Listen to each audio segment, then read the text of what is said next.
आज हम directorate of education GN city of Delhi की वर्कशीट 18th करेंगे 22 सितंबर की सोशल साइंस की क्लास 7th की। तो आज हम वेदर और क्लाइमेट में डिफरेंस समझेंगे।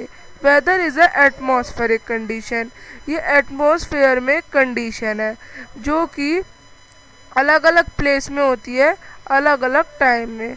और क्लाइमेट, क्लाइमेट एक वेदर कंडीशन है जो कि एक बहुत लंबे समय बाद, किसी लॉन्ग टाइम के बाद चेंज होती है, जैसे विंटर, समर।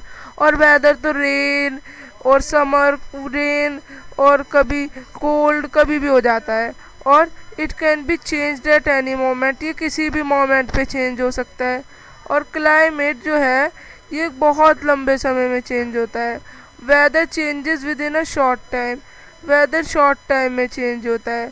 बल्कि द ओवरऑल चेंजेस, जो कि ऑल ओवरऑल चेंजेस हैं क्लाइमेट के, वो स्टेबल रहते हैं बहुत लंबे समय तक और कई समय लेते हैं चेंज होने में। एग्जांपल कि इट इज़ सनी, ये सनी है और अभी मतलब कि गर्मी है और थोड़ी देर बाद बारिश हो सकती है। बल्कि जो इंडिया है उसका क्लाइमेट मॉनसून टाइप है, यहाँ पे मॉनसून जैसा मौसम बना रहता है। अब आगे, अब आपको एक एक्टिविटी करनी है। How do you come to know temperature and weather forecast. तो आपको कैसे पता चलता है अपनी वेदर और टेम्परेचर के बारे में। तो आप बता सकते हैं, रेडियो सुनते होंगे आप लोग न्यूज़पेपर पढ़ते होंगे, टेलीविज़न होगा, सैटेलाइट से हमें पता चलता है, इन सब से। अब फैक्टर्स भी होते हैं कुछ जो इफ़ेक्ट करते हैं वेदर को, जैसे कि temperature, air pressure, wind and moisture. तो टेम्परेचर क्या होता है? द डिग्री ऑफ हॉटनेस, जितनी हॉटनेस और कूलनेस है एयर में, जब हम उसको मेज़र करते हैं तो वो होता है temperature. The temperature of the atmosphere change not only between day and night, ये डे और नाइट में ही चेंज नहीं होता, ये मौसम के हिसाब से भी चेंज होता है। जैसे कि समर में ज़्यादा गर्मी होगी बल्कि विंटर में ज़्यादा सर्दी होगी।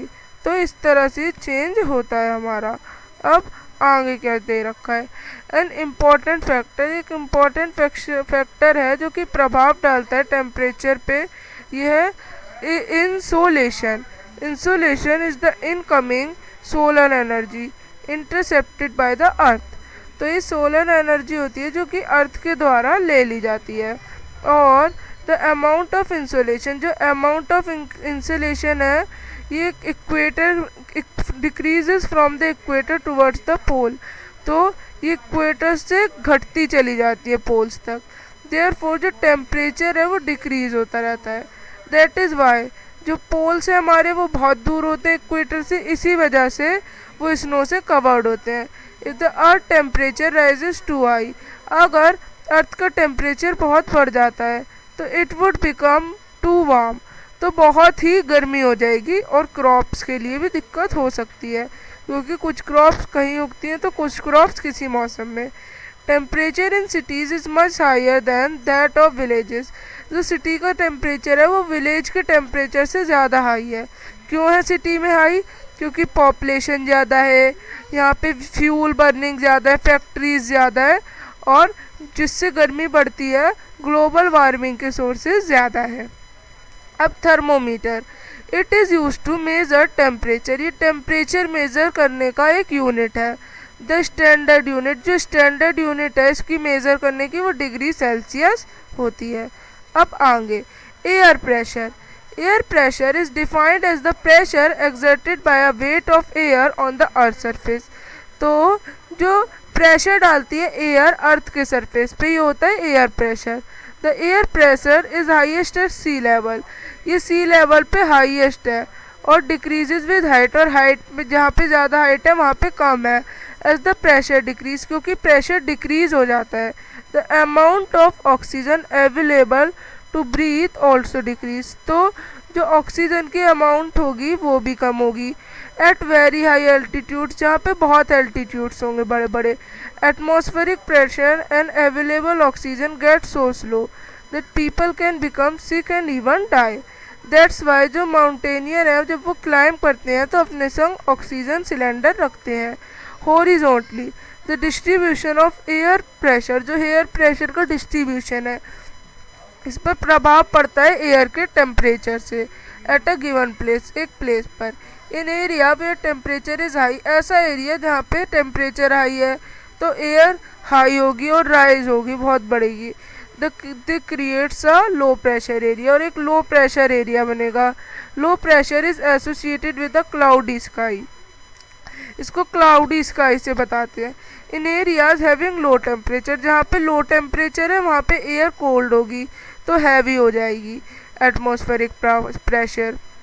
Heavy air sinks and creates a heavy pressure area, तो ये नीचे की ओर बैठेगी और प्रेशर बनाएगी। High pressure is associated with clear and Sunny sky, और हाई प्रेशर पड़ेगा। अब बैरोमीटर, ये एक डिवाइस है जिससे मेजर किया जाता है एयर का प्रेशर। तो अब क्वेश्चंस हैं, why does amount of insulation decreases from equator towards the pole, तो ऐसा क्यों होता है? तो insulation come through vertical rays on equator, thus it cover up less space but we feel more heat there when it goes up towards the poles. The sun ray becomes slanting, needless to say, तो जो सन है वो यहाँ पे होता है और insulation equator के पास होती है। तो इक्वेटर होते हैं दूर दूर, तो जब यहाँ तक सनलाइट कम पहुँच पाती है जिसकी वजह से इंसुलेशन कम होती है और ये ढके रहते हैं बर्फ़ से, टेम्परेचर कम होता है इंसुलेशन का। Why does temperature in cities is high है, तो क्यों होता है? यहाँ पे ज़्यादा वर्क होते हैं जहाँ पे जिनसे ग्लोबल वार्मिंग होती है, जैसे कि फैक्ट्री वर्क, पॉपुलेशन ज़्यादा है, तो इस तरह से इन सब वेज से यहाँ पे ज़्यादा टेम्परेचर हाई है। अब what kind of air pressure is found in cold areas, तो in the cold areas the pressure of air is high. तो आप इस तरह से वर्कशीट करेंगे। अब हम मिलेंगे नेक्स्ट वर्कशीट के साथ, तब तक के लिए बाय।